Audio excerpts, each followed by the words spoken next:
paling seneng banget ngomongin soal kebangkitan Tuhan Yesus gitu. Karena ini juga momen Paskah. Kenapa Paskah itu penting banget, dan kenapa lu suka banget ngomongin soal kebangkitan Tuhan Yesus? Paskah itu kenapa seneng? Karena di dalam Paskah itu dari kata Ibrani pasah, yang artinya kayak melewatkan gitu. Passover. Ya, Ya. Passover ya gitu ya.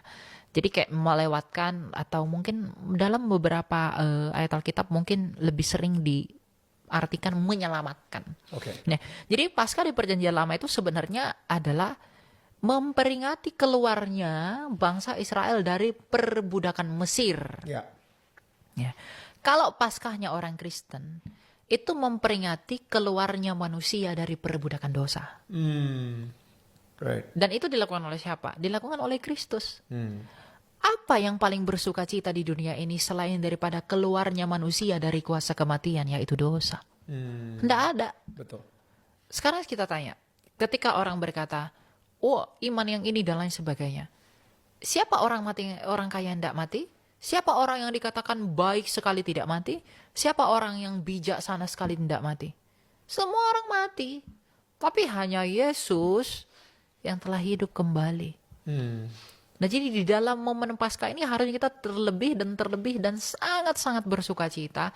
Karena apa? Kebangkitan Kristus, kemenangan Kristus akan maut, itu akan memenangkan bagi setiap orang yang mau percaya kepadanya. Jadi setiap orang yang percaya kepada Kristus akan beroleh nasib yang sama seperti Kristus telah mengalahkan kematian itu. Kebangkitan itu adalah poin utama dari Injil. Injil itu ya berbicara tentang kebangkitan itu. Bukti dari Allah itu hidup, bukti dari Allah itu menang, ya kebangkitan itu. Karena tanpa kebangkitan Injil itu tidak ada. Kebangkitan itu kan Injil itu kan kabar baik. Kabar buruknya apa? Kematian. Kabar baiknya apa? Kehidupan. Jadi di dalam momen Paskah kita itu ya sebelum kita sebelum kita memperingati kebangkitan Tuhan, tapi sebelumnya kita juga harus memperingati penderitaannya Dia di dalam masa penantian ini. Karena sebelum Dia mengalahkan dosa itu, Dia juga menderita oleh karena kita. Maka kita merefleksikan iman di dalam perjalanan Kristus yang telah datang ke dunia ini untuk melepaskan kita dari perbudakan dosa. Pada akhirnya kemenangan itu dinyatakan.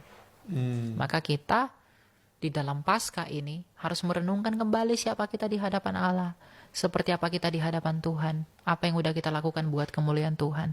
Apakah kita sudah hidup menurut kehendaknya, agar kebangkitan yang Dia peroleh itu juga turut kita peroleh. Kalau kita hidup seperti Dia dan sebagaimana Dia hidup. Amin.